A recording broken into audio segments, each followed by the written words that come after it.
आज हम लोग कंग्रुएंट और सिमिलर ट्रायंगल को प्रूव करने के लिए जितने भी तरीके होते हैं उन सबको देखने वाले हैं। लेकिन उससे पहले ये कंग्रुएंट और सिमिलर ट्रायंगल होते क्या है।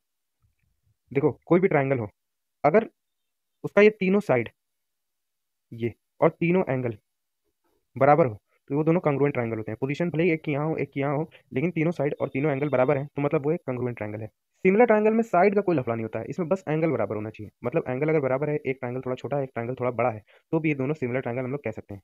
अब यहाँ से ये बात ध्यान रखो कि हर दो ट्रायंगल जो कंग्रुएंट होंगे वो सिमिलर भी होंगे, लेकिन सारा सिमिलर ट्रायंगल कंग्रुएंट नहीं होगा। इस पार्ट में जो लाई कर रहा होगा वो कंग्रुएंट नहीं होगा। जैसे ये दोनों है, ये दोनों सिमिलर तो हैं लेकिन कंग्रुएंट नहीं है। ये दोनों क्या है, कंग्रुएंट भी हैं, और क्योंकि साइज दोनों का घट बढ़ सकता है लेकिन दोनों का सेम है तो ये दोनों सिमिलर भी हैं। ठीक है, अब आते हैं इनके तरीकों में, किस किस तरीके से हम लोग सिमिलर और कॉन्ग्रुएंट को प्रूव करते हैं। यहाँ पे सिमिलर के लिए है 1 2 3 और कॉन्ग्रुएंट के लिए 4। ये दो तरीका जो है देखो यहाँ पे ये कॉमन है।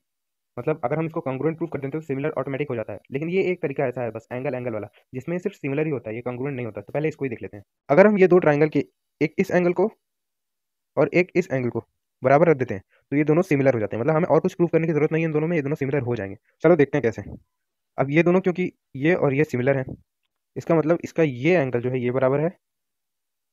देख रहे हो ना, ये एंगल एकदम बराबर है, इस साइड का भी ये बराबर है।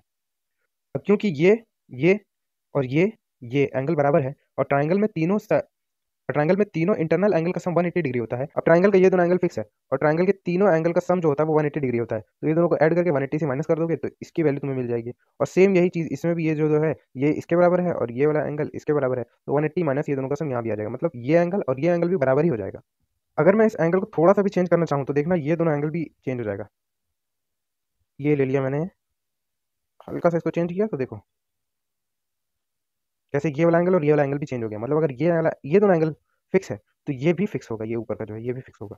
सिमिलर ट्रायंगल प्रूव हो गया। अब आते हैं कंग्रुएंट पे। पहला है साइड साइड साइड। मतलब ये दोनों ट्रायंगल का अगर तीनों साइड बराबर है, ये इसके और ये इसके, तो ये दोनों ट्रायंगल कॉन्ग्रुएंट होगा। इसका मतलब इसका ये एंगल और ये एंगल भी बराबर होगा, ये एंगल के। तो चलो इसी बात पे हम लोग चेंज करके देख लेते हैं कि क्या अगर हम एक साइड लेंथ बढ़ाते हैं तो क्या एंगल चेंज होगा या नहीं होगा।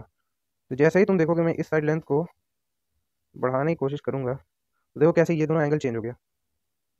ये वाला और ये वाला भी चेंज हो गया और ये भी चेंज हो गया। इसका मतलब हम तीनों में से किसी की भी एक साइड लेंथ बढ़ा नहीं सकते। जब भी बढ़ेगी दो साइड लेंथ बढ़ेगी और जैसे ही बढ़ेगी ये दोनों ट्रायंगल के एंगल भी चेंज हो जाएंगे। इसका मतलब अगर तीनों साइड लेंथ बराबर है तो ये दोनों ट्रायंगल कॉन्ग्रुएंट होंगे। सेकंड है SAS, साइड एंगल साइड। अब मान लेते हैं ये साइड इसके बराबर है, ये साइड इसके बराबर है, और ये एंगल इतना ही होना चाहिए और ये एंगल इतना ही होना चाहिए। मतलब ये दो साइड और ये एक एंगल, ये दोनों बराबर है इसका। तो हमारे पास इस लाइन के लिए ये लाइन ऐसी ही जाएगी, इस केस में भी ये लाइन ऐसी ही जाएगी। बस चेंज क्या हो सकता है, इस लाइन की लेंथ चेंज हो सकती है। इस लाइन की लेंथ अगर हम चेंज करना चाहें तो हम क्या देखेंगे कि जैसे ही हम उस लाइन की लेंथ चेंज कर रहे हैं, इस लाइन की लेंथ जो जिसको हमने कांस्टेंट रखा था वो भी चेंज हो जा रही है। और सिर्फ यही नहीं, अगर इसको हम घटाते भी हैं जैसे इस केस में, तो भी इस लाइन की लेंथ जो है वो चेंज हो रही है। इसका मतलब अगर तुम्हें ये साइड लेंथ और ये साइड लेंथ गिवन है और ये एंगल कांस्टेंट है, तब भी तुम्हारे पास और कोई ऑप्शन नहीं है सिवाय इस एक सिंगल लाइन के ड्रॉ करने के। मतलब ये दोनों ट्रायंगल कॉन्ग्रुएंट हो जाएंगे। थर्ड है एंगल साइड एंगल।